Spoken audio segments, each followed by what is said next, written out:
The fundamental unit of life. Fundamental का मतलब होता है बेसिक, क्या चीज आपकी बेसिक है, लाइफ का क्या बेस है, जो लिविंग चीजें हैं वो किस चीज से बनी है, that is called fundamental unit. ठीक, जैसे अगर सपोज करो मैंने आपको बोला इंग्लिश लैंग्वेज,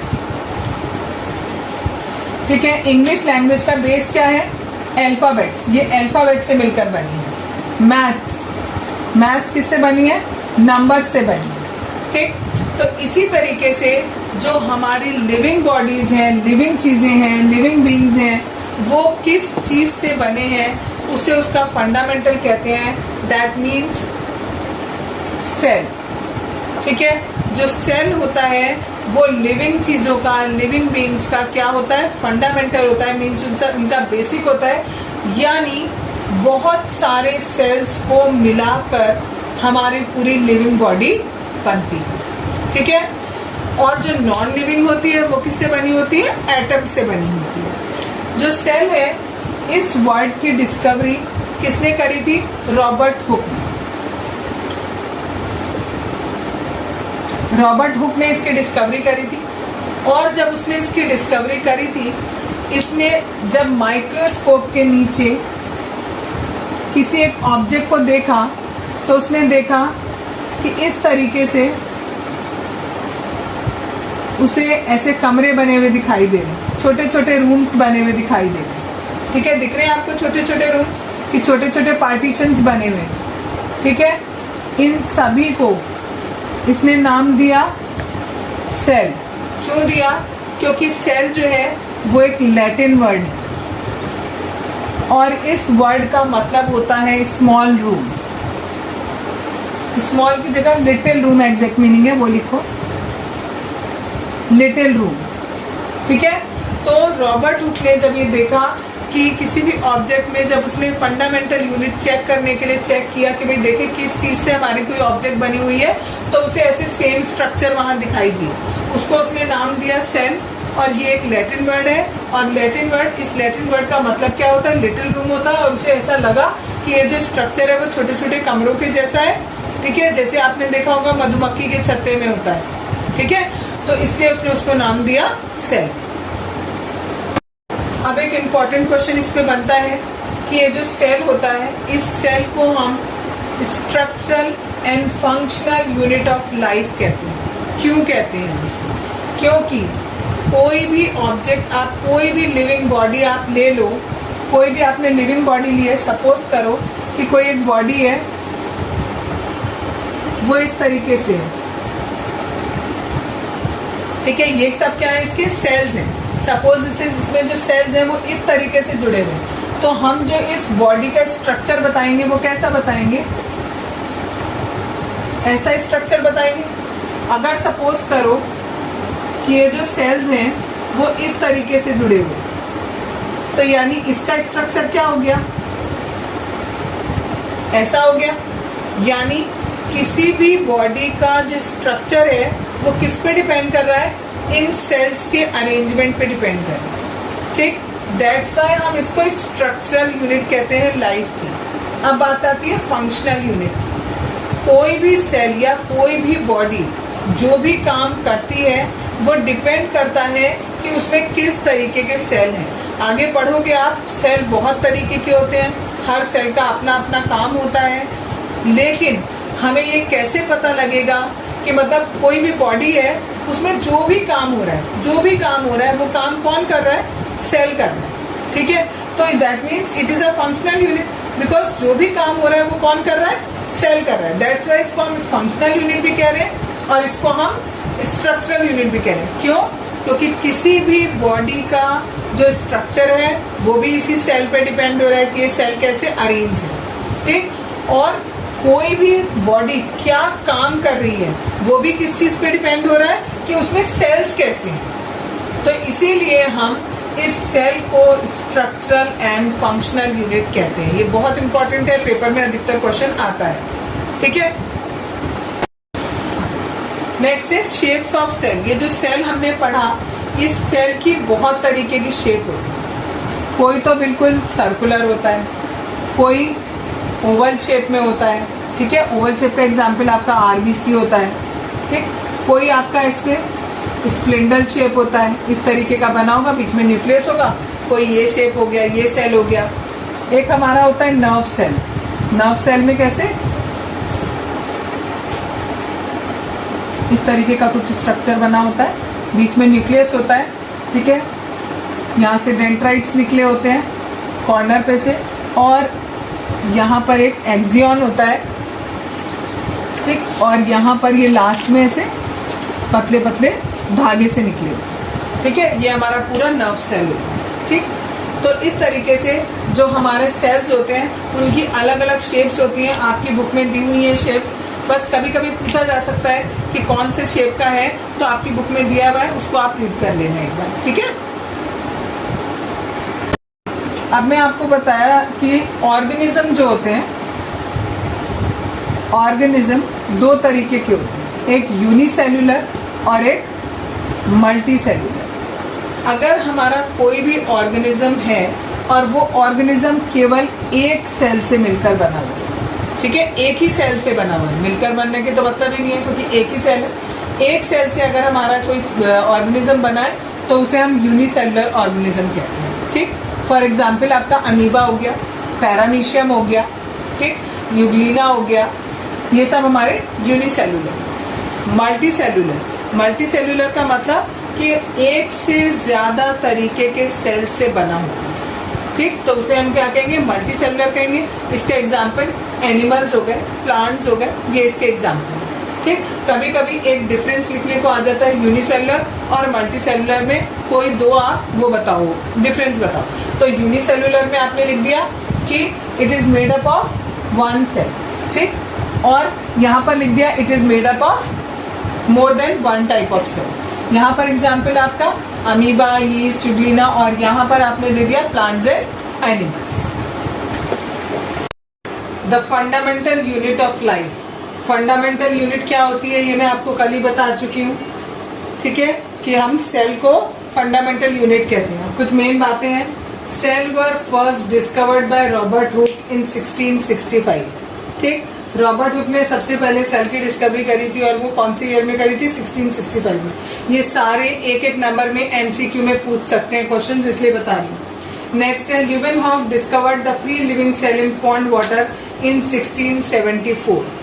इसके बाद इस वैज्ञानिक ने, ल्यूवेनहॉक इसका नाम है, इसने क्या डिस्कवर किया कि जो आपका पॉन्ड का पानी होता है, ठीक है, तालाब का जो पानी होता है, उसके अंदर ये फ्री लिविंग सेल्स पाए जाते हैं, ठीक।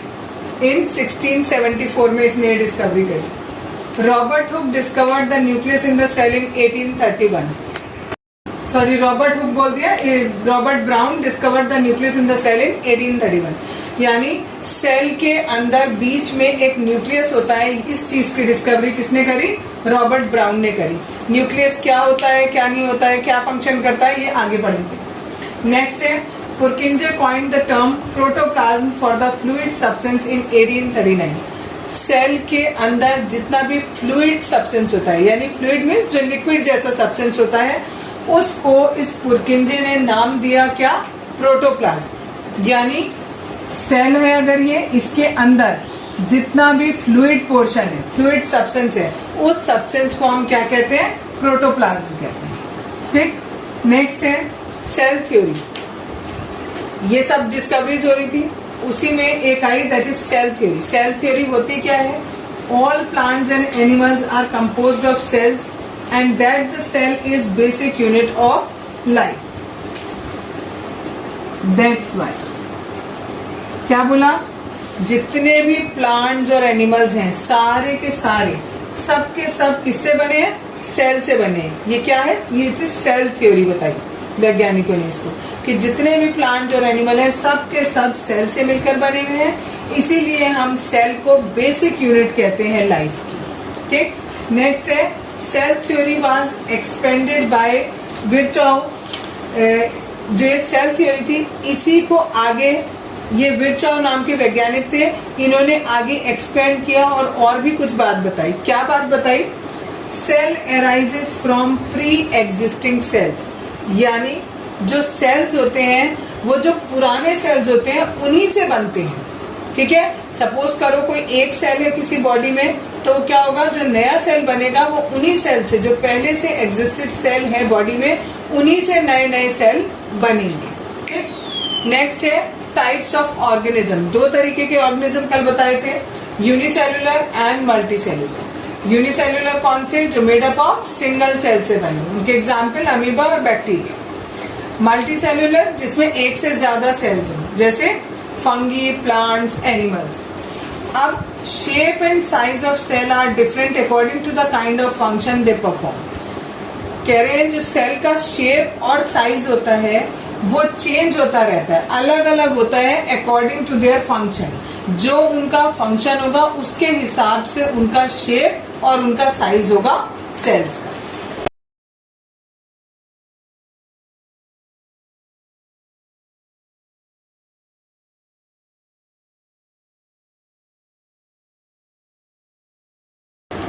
आगे है what is a cell made up of, यानी सेल किस चीज का बना होता है।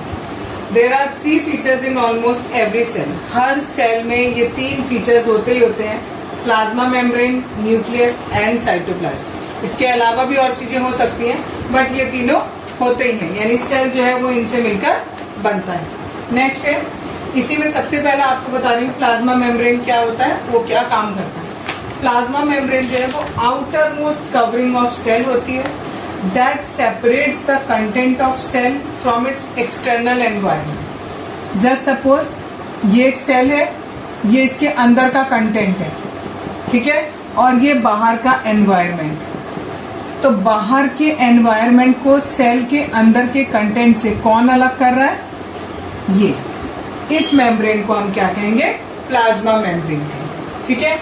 दूसरी बात, it allows the entry and exit of the some materials in and out of the cell. ये जो प्लाज्मा मेम्ब्रेन है ये क्या करती है, इट अलाउ, ये अलाउ कर देती है किसको, द एंट्री एंड एग्जिट, कि कुछ चीजें इसके अंदर चली जाए और कुछ चीजें जो इसके अंदर है वो बाहर आ सके, उसको ये अलाउ करती है। परमिएबल मेम्ब्रेन मींस ये प्लाज्मा मेम्ब्रेन जो है वो ये अलाउ कर देती है कि कुछ चीजें अंदर जा सके और कुछ चीजें जो अंदर है वो बाहर आ सके। नेक्स्ट काम इसका क्या है, it prevents movement of some other material, that's why it is called selectively permeable membrane. ये क्या करती है, प्रिवेंट्स यानी बचाती है, किससे, movement of some other material, यानी जो इसके अंदर आ सकता है वो तो आ गया, बट जो नहीं आ सकता अंदर उसको क्या कर देती है, रोक देती है वहीं, ठीक है। इट प्रिवेंट कर देती है कि जो नहीं आ सकते वो इसके अंदर ना आए, इसलिए हम इसको क्या कहते हैं, सिलेक्टिवली परमिएबल मेम्ब्रेन कहते हैं। नेक्स्ट है, it is made up of lipid and protein. ये जो प्लाज्मा मेम्ब्रेन है ये किस चीज की बनी होती है, लिपिड की और प्रोटीन की। अब आप कहोगे लिपिड क्या होता है, तो जैसे आप ऐसे नहीं समझा सकते व्हाट इज प्रोटीन, मैं नहीं समझा सकती आपको प्रोटीन क्या होता है, कार्बोहाइड्रेट क्या होता है, उसी तरीके से एक चीज होती है आपकी लिपिड। तो ये बनी होती है लिपिड की और प्रोटीन, ठीक है। आगे आप इसी में प्लाज्मा मेम्ब्रेन में अभी आप पढ़ रहे हो कि ये कुछ चीजों को अंदर आने देता है, कुछ चीजों को बाहर जाने देता है। उसी से रिलेटेड 2 आपके प्रोसेस हैं, that is diffusion and osmosis. बहुत इंपॉर्टेंट है, इन दोनों के बीच का डिफरेंस जनरली पेपर में पूछा जाता है। डिफ्यूजन किसे कहते हैं, movement of substance from a region of high concentration to low concentration. कोई भी सब्सटेंस का मूवमेंट, कोई भी सब्सटेंस का मूवमेंट, यहाँ हम वाटर की बात नहीं कर रहे हैं, वाटर के अलावा कोई भी other substance, that is carbon dioxide लिख दिया और ऑक्सीजन लिख दिया, ठीक है। यहाँ पर लिखा है मैंने कार्बन डाइऑक्साइड और ऑक्सीजन, यानी यहाँ पर जो हमारा मूवमेंट हो रहा है वो किसका मूवमेंट हो रहा है, गैसेस का मूवमेंट हो रहा है। कहाँ से कहाँ को हो रहा है, हाई कंसेंट्रेशन से लो कंसेंट्रेशन पे हो रहा है। इसका बहुत अच्छा एग्जाम्पल डिफ्यूजन का, जस्ट सपोज आप एक जगह पर खड़े हो और आपने डीओ को प्रेस किया, तो जिस जगह आपने उसको प्रेस किया वहां पर उसका कंसंट्रेशन हाई है, बिकॉज वहीं पे अभी अभी निकला है, और बाकी सारी जगह क्या है, उसका कंसंट्रेशन कम है। तो है क्या, वो एयर है, एयर के मॉलिक्यूल्स है, और वो क्या हुआ, उड़कर दूसरी जगह चले गए। तो दैट इज कॉल्ड डिफ्यूजन, यानी पहले से जो कमरे में हवा थी उस हवा के मॉलिक्यूल्स के बीच में डिफ्यूज हो गए, अंदर घुस गए। किसके मॉलिक्यूल, जो हमने डीओ छिड़का उसके मॉलिक्यूल्स बहुत अच्छे से कमरे के अंदर जो पहले से मॉलिक्यूल्स थे उसके अंदर डिफ्यूज हो गए। That is the process of diffusion. ठीक, याद रखना है हाई कंसंट्रेशन से लो कंसंट्रेशन की तरफ ही जाएगा। कंसंट्रेशन समझ रहे हो ना? सपोज करो एक गिलास पानी है, उस एक गिलास पानी में मैंने 1 चम्मच चीनी डाली और एक दूसरा गिलास पानी है उसमें मैंने 10 चम्मच चीनी डाला, तो कंसंट्रेशन किसका हाई होगा? जहां 10 चम्मच चीनी है वहां का कंसंट्रेशन हाई होगा। तो ऐसे समझो high concentration and low concentration. जिस जगह पर जिस चीज को फैलना है, जिस जगह वो ज्यादा है वहां से फैलेगी किस तरफ? जहां कम है उधर चली जाए, दैट इज डिफ्यूजन। नेक्स्ट है ऑस्मोसिस। बिल्कुल सेम प्रोसेस है, बस यहाँ पर हमारा मूवमेंट किसका हो रहा है? पानी का हो रहा है। यहाँ पर मूवमेंट किसका हो रहा था? किसी सब्सटेंस का हो रहा था, जनरली गैसेस का, ठीक है। और यहाँ पर ऑस्मोसिस में क्या हो रहा है? Movement of water. किसके through? Through selectively permeable membrane. फिर से वही, from the region of high concentration to low concentration. इसका बहुत अच्छा एग्जाम्पल है कि आप लोग घर में, आपके अधिकतर मम्मियां करती होंगी, किशमिश होती है, रात में भिगो के रख देती है, सुबह उठो तो वो फूली हुई दिखती है, ठीक है। ये इसका बेस्ट एग्जाम्पल है।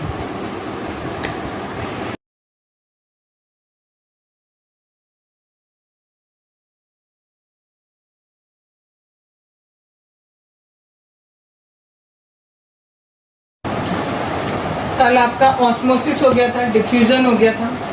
आगे है, अगर आपने कोई एक वो लिया, एनिमल सेल लिया या प्लांट सेल लिया और उसे आपने किसी शुगर के या सॉल्ट के सॉल्यूशन में डाल दिया तो क्या हो?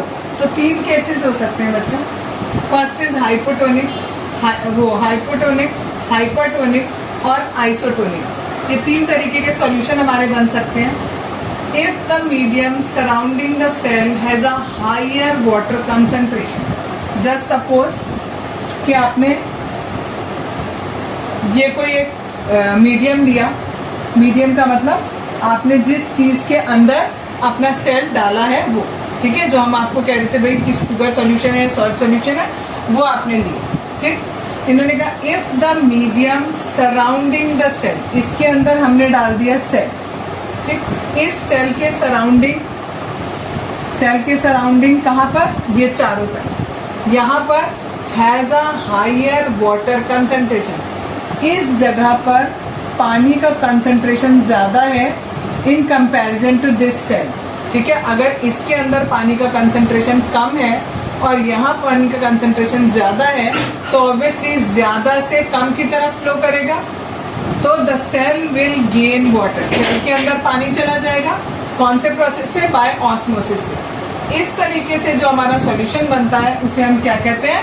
हाइपोटोनिक सॉल्यूशन कहते हैं। और इस केस में हमारा जो सेल होता है वो स्वेल अप हो जाता है, फूल जाता है। क्यों फूलेगा? बिकॉज पानी इसके अंदर चला, ठीक। दूसरा केस होता है हमारा आइसोटोनिक। ये मीडियम था, ये हमारा सेल था, ये इसके बाहर की सराउंडिंग थी। अगर मान लो बाहर के सराउंडिंग में जो वाटर का कंसंट्रेशन है और इसके अंदर का जो पानी का कंसंट्रेशन है, अगर वो दोनों बिल्कुल बराबर है तो ना तो पानी अंदर जाएगा ना पानी बाहर आएगा, ठीक है। उस केस में हमारा जो ये सेल है ना ये श्रिंक करेगा, ना ये फूलेगा आपका, ठीक है, ना स्वेल अप करेगा और ना श्रिंक होगा। तीसरा केस हमारा क्या कहता है कि अगर ये हमारा मीडियम है और ये हमारा सेल है, अगर ये सेल में पानी का कंसंट्रेशन ज्यादा है और यहाँ बाहर सराउंडिंग में पानी का कंसंट्रेशन कम है, तो ये यहाँ से पानी बाहर की ओर चला जाएगा। यानी जो भी हमारा सेल था, जब उसमें से कोई चीज निकल गई तो वो क्या हो जाएगा? श्रिंक हो जाएगा। पहले केस में क्या हुआ था? स्वेल हो गया था, फूल गया था। दूसरे केस में क्या हुआ?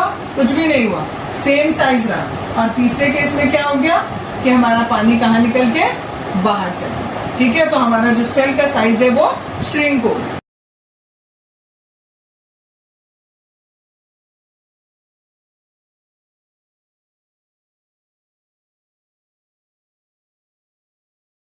कल आपको टाइप्स ऑफ सॉल्यूशन बताए थे, उसके आगे थोड़ा सा और देख लो। Unicellular fresh water organisms and most plant cell gain water through osmosis. यानी बहुत सारे ऐसे ऑर्गेनिजम्स जो फ्रेश वाटर में रहते हैं और कैसे? यूनिसेल्युलर है, मतलब एक सेल है, ठीक है, जो एक सेल से बने हैं वो ऑर्गेनिजम्स। और जो प्लांट होते हैं, ठीक है, वो पानी लेते हैं, किसके थ्रू लेते हैं? ऑस्मोसिस प्रोसेस के थ्रू लेते हैं, ठीक। नेक्स्ट है absorption of water by plant root is an example of osmosis. यही चीज दोबारा लिख दी, यहाँ पर बोल दिया था कि जो प्लांट सेल है वो क्या कर रहा है, वाटर गेन कर रहा है, और यहाँ पर आपको बोल दिया कि जो प्लांट्स होते हैं, ठीक है, वो अपनी रूट्स के द्वारा वाटर को एब्जॉर्ब करते हैं, और वो भी कौन से प्रोसेस के द्वारा करते हैं, ऑस्मोसिस के द्वारा करते हैं। तो अगर आपको आ जाए write down the example of osmosis, तो आप ये एग्जाम्पल्स में दे सकते हो। नेक्स्ट है flexibility of cell membrane also enables the cell to engulf food and other material। कुछ ऑर्गेनिजम्स ऐसे होते हैं, यूनिसेलुलर ऑर्गेनिज्म, जिनकी जो बॉडी होती है वो बहुत ही ज्यादा फ्लेक्सिबल होती है, इसीलिए लिखा है फ्लेक्सिबिलिटी ऑफ सेल मेम्ब्रेन। जो ये सेल मेम्ब्रेन है बाहर की, ये बहुत ही फ्लेक्सिबल है, और इतनी फ्लेक्सिबल है कि वो क्या कर रही है, अनेबल्स द सेल, जो सेल को किस चीज को करने में मदद कर रही है, टू एनगल्फ फूड, कि वो खाने को एनगल्फ कर सके या फिर बाकी मटेरियल को। सपोज जैसे अमीबा है, अमीबा को अगर यहाँ पर खाना दिखाई दे रहा है तो उसकी बॉडी धीरे धीरे करके इस तरीके से टर्न होगी और ये फॉल्स फीट बनाएगी, और धीरे धीरे करके ये फॉल्स फीट आपस में जुड़ जाएंगे, और ये खाना या जो भी ये मटेरियल है वो इस अमीबा के अंदर पहुंच जाएगा। ठीक है, तो ये जो इस तरीके से कोई भी सेल, ये जो सेल मेम्ब्रेन है वो किसी भी खाने को या किसी भी मटेरियल को एनगल्फ कर रही है, मींस खा रही है, उस प्रोसेस को हम क्या कहते हैं, एंडोसाइटोसिस कहते हैं। कई बार एक नंबर में पूछा जाता है व्हाट इज एंडोसाइटोसिस, और इसका एग्जाम्पल, तो एग्जाम्पल में आप अमीबा लिख दो। नेक्स्ट टॉपिक है हमारा, that is cell wall. Cell wall lies outside the plasma membrane. Plasma membrane के बाहर कई बार कुछ चीजें, कुछ होते हैं, जैसे प्लांट सेल होते हैं, प्लांट सेल में हमारी सेल वॉल होती है, जबकि एनिमल सेल में हमारी सेल वॉल नहीं होती है, उसमें खाली हमारी प्लाज्मा मेम्ब्रेन होती है। सबसे बाहर वाली लेयर को मैंने आपको प्लाज्मा मेम्ब्रेन बताया था, इसके भी बाहर जो आपकी है that is called cell wall. ठीक है, नेक्स्ट है it is composed of cellulose. ये जो सेल वॉल है किसकी बनी होती है, सेल्यूलोज की बनी होती है। ठीक, जिस तरीके से अब आप कहोगे सेल्यूलोज क्या होता है, जैसे हम जो भी खाना खाते हैं हमारा किस फॉर्म में इकट्ठा होता है, ग्लूकोज के फॉर्म में चेंज हो जाता है। इसी तरीके से कुछ जो आपके ये सेल वॉल होती है, सेल वॉल में जो भी चीज होती है, इकट्ठी होती है, वो किस फॉर्म में होती है, सेल्यूलोज के फॉर्म में इकट्ठी होती है। और सेल्यूलोज क्या प्रोवाइड करता है, स्ट्रक्चरल स्ट्रेंथ प्रोवाइड करता है, किसको, प्लांट्स को। ठीक है, स्ट्रक्चरल स्ट्रेंथ का मतलब है कि उसका स्ट्रक्चर क्या होगा।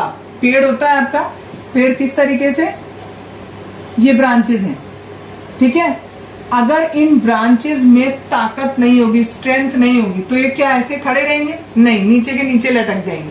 तो इसको स्ट्रेंथ कौन दे रहा है, ये सेल्यूलोज जो होता है, जो सेल वॉल में है, वही इसको स्ट्रेंथ दे रहा है, जिससे ये पर्टिकुलर किसी स्ट्रक्चर में खड़ा रहता है।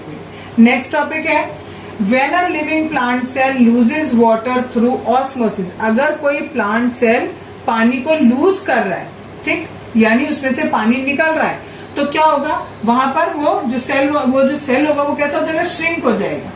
ठीक, सपोज ये सेल वॉल थी, ठीक, इसमें से पानी क्या हुआ, बाहर चला गया, तो बाकी जो इसका मटेरियल है, कंटेंट है, वो इस सेल वॉल से दूर चला जाएगा, बिकॉज इसमें जितना पानी था वो सारा का सारा बाहर निकल गया, तो ये थोड़ा थोड़ा क्या हो जाएगा, बिल्कुल श्रिंक हो जाएगा। और इस प्रोसेस को हम क्या कहते हैं, प्लाज्मोलिसिस बोलते हैं। ये एक एक नंबर में डेफिनेशन पूछी जाती है, प्लाज्मोलिसिस और एंडोसाइटोसिस।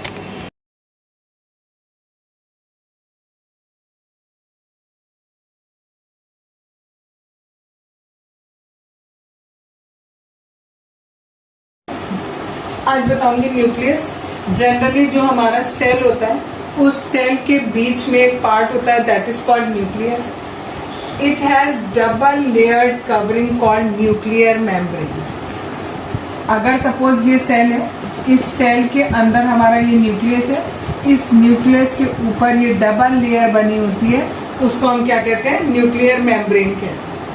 It contains chromosomes. इस न्यूक्लियस के अंदर यहाँ पर क्रोमोसोम्स होते हैं।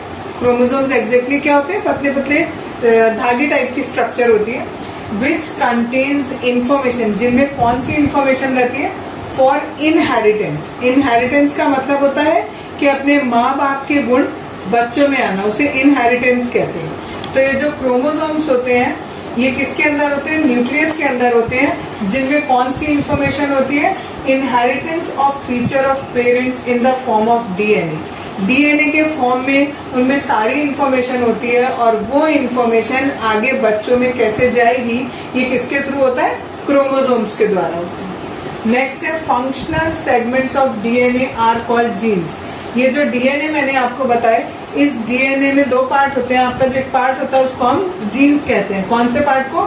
जो उसका फंक्शनल सेगमेंट होता है उसको जीन बोला जाता है। नेक्स्ट है it plays a central role in cellular reproduction. Cellular reproduction किसे कहते हैं? अगर कोई एक सेल दो सेल में टूट जाए, दूसरा सेल फिर आगे इस तरीके से फर्दर टूटता रहे, तो उसे हम सेलुलर रिप्रोडक्शन कहते हैं। तो ये जो है हमारा किसमें हेल्प करता है? सेंट्रल रोल प्ले करता है। किसमें? सेलुलर रिप्रोडक्शन में। जैसे फॉर अमीबा, अगर ये अमीबा है, ये अमीबा का न्यूक्लियस है, तो जब ये अमीबा हमारा दो पार्ट में डिवाइड होगा तो ये जो न्यूक्लियस होता है ये भी दो पार्ट में डिवाइड हो जाता है। जो दोनों पार्ट होंगे इसमें भी न्यूक्लियस हो जाएगा और इसमें भी न्यूक्लियस हो जाएगा। ठीक है, इतना न्यूक्लियस के बारे में। और जो हमारे सेल्स होते हैं उनमें जो न्यूक्लियस होता है उसके बेसिस पर हम दो तरीके के सेल मानते हैं, एक प्रोकैरियोटिक, एक यूकैरियोटिक सेल। प्रोकैरियोटिक सेल वो होते हैं जिसमें nuclear region not well defined. मतलब जैसे मैंने अभी यहाँ बताया था कि ये एक सेल है और ये बीच में न्यूक्लियस है और इसके बाहर ये मेम्ब्रेन है। अगर बाहर मेम्ब्रेन है तो ये वेल डिफाइंड हो गया, क्योंकि बहुत अच्छे से हमें पता लग रहा है इतने पार्ट में न्यूक्लियस है। लेकिन अगर मैंने एक ऐसे सेल लिया और मैंने यहाँ पर न्यूक्लियस रख दिया, अब न्यूक्लियस के अंदर क्या सामान है वो सारा बिखरा रहेगा, तो हम ये नहीं बता सकते। हो सकता है थोड़ा सामान इधर को निकला हो सकता है थोड़ा सामान इधर को निकला, तो हम इसकी कोई वेल डिफाइंड शेप नहीं बता पाए। ठीक है, अगर इस तरीके का होता है तो दैट इज ये प्रोकैरियोटिक, जिसमें वेल डिफाइंड नहीं है न्यूक्लियस, और जिसमें वेल डिफाइंड होता है that is called eukaryotic cells. ठीक है, यानी न्यूक्लियस किस तरीके का है, वो अच्छे से वेल डिफाइंड है या नहीं है, उस बेसिस पे हमने दो तरीके के सेल पढ़े, प्रोकैरियोटिक एंड यूकैरियोटिक। इसका डिफरेंस पेपर में आता है बहुत ज्यादा। ठीक, ये जो प्रोकैरियोटिक सेल्स होते हैं साइज में थोड़े छोटे होते हैं, जबकि जो यूकैरियोटिक होते हैं वो थोड़े से बड़े साइज के होते हैं। कितना साइज होता है इनका? नियर अबाउट 1 से 10 माइक्रोमीटर, और इसका होता है 5 से लेकर 10। ठीक, तो इनका साइज जनरली छोटा होता है और इनका बड़ा होता है। ये मैं आपको पॉइंट बता चुकी हूँ। तीसरी बात, single chromosome, this is chromosomes, single chromosome is present. जो ये प्रोकैरियोटिक होते हैं इनमें केवल एक क्रोमोसोम होता है और वहां पर एक से ज्यादा क्रोमोसोम्स होते हैं। नेक्स्ट है न्यूक्लियॉन्स इज एब्सेंट। न्यूक्लियॉन्स किसे कहते हैं? जो चीज न्यूक्लियस के अंदर रहती है उसे हम न्यूक्लियॉन्स कहते हैं। जब यहाँ पर न्यूक्लियस ही वेल डिफाइंड नहीं है तो हम कैसे बताएंगे कि ये चीज न्यूक्लियस के अंदर है, ये चीज न्यूक्लियस के बाहर है? बिकॉज इस वाले में क्या हो रहा है, न्यूक्लियस ही सही से डिफाइंड नहीं है। आप ये अगर मान लो कोई एक चीज है वो यहाँ पर है, तो हम क्या इसे बता पाएंगे कि ये न्यूक्लियस के अंदर है या बाहर है? हो सकता है कि ये न्यूक्लियस के अंदर का ही पार्ट हो, थोड़ा फैल गया, बिकॉज इसके बाहर कोई बाउंड्री तो है नहीं। ठीक है, तो इसीलिए वो कह रहे हैं इस वाले में जो न्यूक्लियॉन्स होते हैं वो कैसे होते हैं? एब्सेंट होते हैं, जबकि वहां पर प्रेजेंट होते हैं। नेक्स्ट है membrane bound cell organelles are absent. इसके अंदर जितने भी ऑर्गेनेलीज हैं, सॉरी न्यूक्लियस के अंदर की बात हो रही है, इसके अंदर जितने भी हैं, ठीक, या अगर सेल के अंदर भी हैं तो वो कैसे हैं? Membrane bound cell organelles are absent. Absent है मतलब उनके बाहर अच्छे से मेम्ब्रेन बनी होगी, वो चीज एब्सेंट है, यानी बाहर मेम्ब्रेन नहीं होगी, ऐसे ही पड़े हुए होंगे उसमें। ठीक, जबकि इसमें क्या होता है, कोई भी अगर सामान है चाहे न्यूक्लियस के अंदर हो चाहे न्यूक्लियस के बाहर हो, उसके ऊपर एक कवरिंग होगी कि जिससे पता लगे कि ये वाला जो सब्सटेंस है वो इतना ही है। ठीक है, नेक्स्ट है इसके एग्जाम्पल, यहाँ बैक्टीरिया और माइक्रोप्लाज्मा, और वहां पर प्लांट्स एंड एनिमल्स। जैसे हमारी बॉडी में जितने भी ऑर्गेनेलीज होते हैं, जैसे लीवर है, स्टमक है, ठीक है, किडनी है, सबके ऊपर एक पतली सी लाइनिंग होती है जिससे हमें पता लगता है कि अच्छा हाँ ये वाला ऑर्गन यहाँ तक है, दूसरा ऑर्गन यहाँ तक है, जबकि इस वाले में ऐसा नहीं है।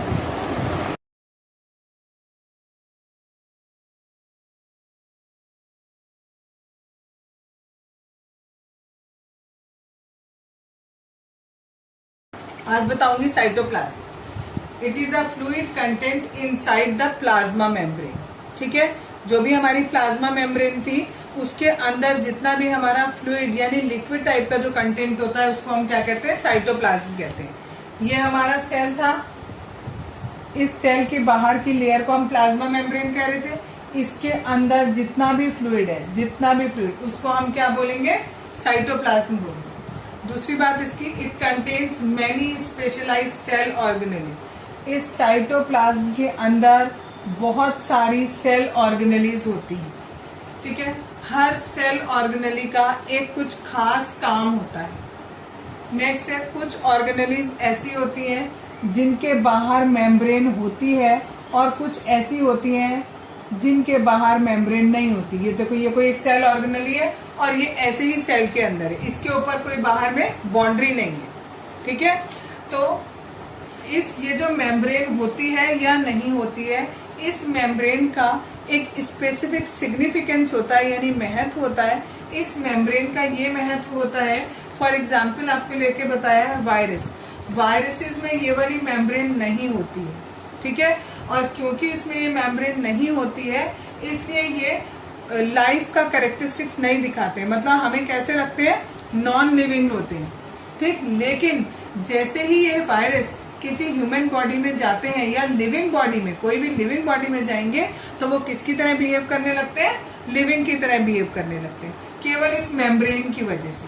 तो ये मेम्ब्रेन का सिग्निफिकेंस है आपका। नेक्स्ट है, अभी हमने ये नेक्स्ट टॉपिक आपको दिया है सेल ऑर्गेनेली। यहाँ पर भी बताया मैंने आपको सेल ऑर्गेनेलीज छोटे छोटे स्ट्रक्चर सेल के अंदर के जो किसी भी मेम्ब्रेन से बाउंडेड होते हैं उसको हम सेल ऑर्गेनेली बोलते हैं। हर सेल ऑर्गेनेली का एक स्पेसिफिक फंक्शन होता है। कुछ जो इम्पोर्टेंट सेल ऑर्गेनेली हैं हमारे पूरे सेल के अंदर वो ये है, एंडोप्लाज्मिक रेटिकुलम, इसको हम ER बोलते हैं। ठीक है, नेक्स्ट है Golgi apparatus, next is lysosome, mitochondria, plastid and vacuoles. इन 6 के बारे में हम एक बार एक एक करके सबके बारे में डिटेल में आपको बताऊंगी।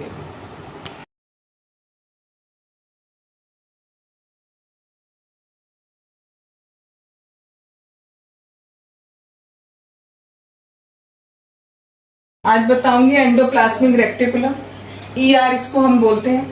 Large network of membrane bound tubes and sheets. क्या होता है ये, लार्ज नेटवर्क ऑफ, बहुत बड़ा नेटवर्क होता है इसका।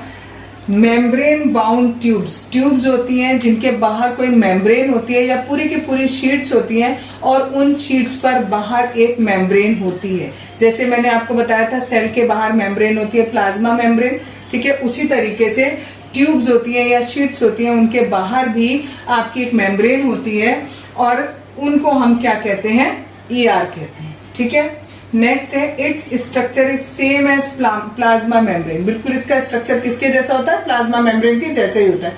जैसे प्लाज्मा मेम्ब्रेन होती है बिल्कुल वैसे ही आपकी ER होती है। ये 2 तरीके की होती है, एक स्मूथ होती है, एक रफ होती है। जो स्मूथ वाली होती है उसके ऊपर कोई भी अलग से डॉट लाइक स्ट्रक्चर नहीं होते, जबकि जो रफ होती है उसके पास छोटे छोटे पार्टिकल्स होते हैं जिनको हम राइबोसोम्स कहते हैं। ठीक है, ऐसे मानो सपोज ये एक ER है, अगर ये बिल्कुल इसके ऊपर कोई डॉट नहीं बना दैट मीन्स ये स्मूथ ER है, और अगर इसके ऊपर ऐसे डॉट्स बने हुए हैं, ठीक है, तो ये हमारी रफ ER होगी। और ये जो डॉट्स हैं, ये डॉट्स क्या है, राइबोसोम्स हैं, और ये जो राइबोसोम्स होते हैं इनमें हमारा प्रोटीन बनता है। ठीक है, तो ये साइट ऑफ प्रोटीन है। ये क्वेश्चन बहुत ज्यादा पूछा जाता है कि साइट ऑफ प्रोटीन कौन है, राइबोसोम्स। कहाँ बनता है प्रोटीन, इन राइबोसोम्स के अंदर बनता है। जो स्मूथ ER है, SER मीन्स स्मूथ ER और RER का मीन्स होता है rough ER। Helps in manufacturing of fat molecules और लिपिड्स। प्रोटीन हमारा बना किसमें, राइबोसोम्स में, यानी रफ ER में। और जो स्मूथ ER था उसमें हमारा क्या बना, लिपिड्स बने और फैट के मॉलिक्यूल्स बने। अब ये जो ER है वो और किसमें हेल्प कर रहा है, it serves as channel for the transport of material between various regions of cytoplasm. आपका पूरा साइटोप्लाज्म मैंने बताया था, ये आपका सेल है। ठीक, यहाँ पर जो भी आपका फ्लूइड है इसके अंदर, न्यूक्लियस को छोड़कर, न्यूक्लियस के अंदर नहीं, न्यूक्लियस के बाहर, ठीक है, जितना भी यहाँ फ्लूइड है उसको हमने क्या कहा था, साइटोप्लाज्म कहा था। ठीक है, तो वो कह रहे हैं साइटोप्लाज्म के अलग अलग रीजन, सपोज एक रीजन यहाँ है कोई और एक रीजन यहाँ है, यहाँ से किसी मटेरियल को इस जगह तक पहुंचाना है, तो वो ट्रांसपोर्टेशन का काम कौन करेगा, ये ईआर वो काम करता है। ठीक है, and between cytoplasm and nucleus, और अगर कोई चीज हमें इस साइटोप्लाज्म से इस न्यूक्लियस के अंदर भी पहुंचानी होती है तो भी उसका काम कौन करता है, ये ईआर करता है। ठीक, जो SER होता है दैट मीन्स जो स्मूथ वाला स्मूथ ER है वो हेल्प करता है detoxifying many poisons and drugs, यानी सेल के अंदर अगर कोई पॉइजन है या कोई ड्रग है और उसको रिमूव करना है, डिटॉक्सिफाइंग का मतलब होता है उसको साफ करना, तो यानी उसको रिमूव करने का काम कौन करता है, स्मूथ ER करता है। ये केवल हमारा पूरा एंडोप्लाज्मिक रेटिकुलम हो गया। नेक्स्ट है हमारा गोल्गी एपरेटस। गोल्गी एपरेटस किसे कहते हैं, ये हमें ये डिस्क्राइब किया था, यानी इसके बारे में हमें किसने बताया था, कैमिलियो गोल्गी ने बताया था, उसी के नाम पर इसका नाम रखा गया गोल्गी एपरेटस। इसमें क्या क्या चीजें होती हैं, it consist of a system of brain bounded vessels arrange approximate parallel to each other in stack and cistern. देखो मैंने आपको बताया ये वेसल्स होते हैं, ऐसे पतली पतली वेसल्स होंगी और एक के ऊपर एक के ऊपर एक ऐसे स्टैक बना रही होंगी। ठीक है, और पूरे इस स्टैक को क्या क्या नाम देंगे हम, सिस्टर्न का नाम देंगे। ठीक है, क्या होता है, consist of system of membrane bound vessels. ये जो एक सिंगल मैंने बनाई ये कैसी है, मेम्ब्रेन बाउंड वेसल्स है ये, और ये एक के ऊपर एक के ऊपर एक दूसरे के पैरेलल रख दी जाती है, और ये सारा का सारा मिलकर बंडल क्या कहलाता है, सिस्टर्न कहलाता है, और इस पूरे को हम क्या कहते हैं, गोल्गी एपरेटस भी बोलते हैं। ठीक, नेक्स्ट है इसका काम क्या होता है, मटेरियल सिंथेसाइज नियर ER। ये जो पहला वाला हमने पढ़ा ER, इसके आसपास जितना भी मटेरियल बनता है, ठीक, is packed and dispatch to various targets. वो वहां पर पैक होता है, कौन पैक करता है उन्हें, ये गोल्गी एपरेटस पैक करता है, पैक करता है और उसे डिस्पैच करता है अलग अलग टारगेट्स पर। ठीक, फिर लास्ट फंक्शन इसका, लास्ट नहीं second last, its function include storage, modification and packaging of products in vessels. यानी वेसल्स में जितना भी आपका चीज है, जितना भी आपका प्रोडक्ट है, उस प्रोडक्ट को स्टोर करेगा, अगर उसमें किसी मॉडिफिकेशन की जरूरत है तो वो करेगा, और उसे पैक भी करेगा, और पैक करने के बाद अभी बताया क्या करेगा, सिंथेसाइज कर देगा उसे इधर उधर, सॉरी सिंथेसाइज नहीं, उसे ट्रांसपोर्ट कर देगा, डिस्पैच कर देगा इधर उधर। नेक्स्ट है it also involves in the formation of lysosome. Lysosome के बारे में हम कल पढ़ेंगे, लेकिन इन्होंने दिया लाइसोसोम को बनाने में ये हमारी हेल्प करते हैं।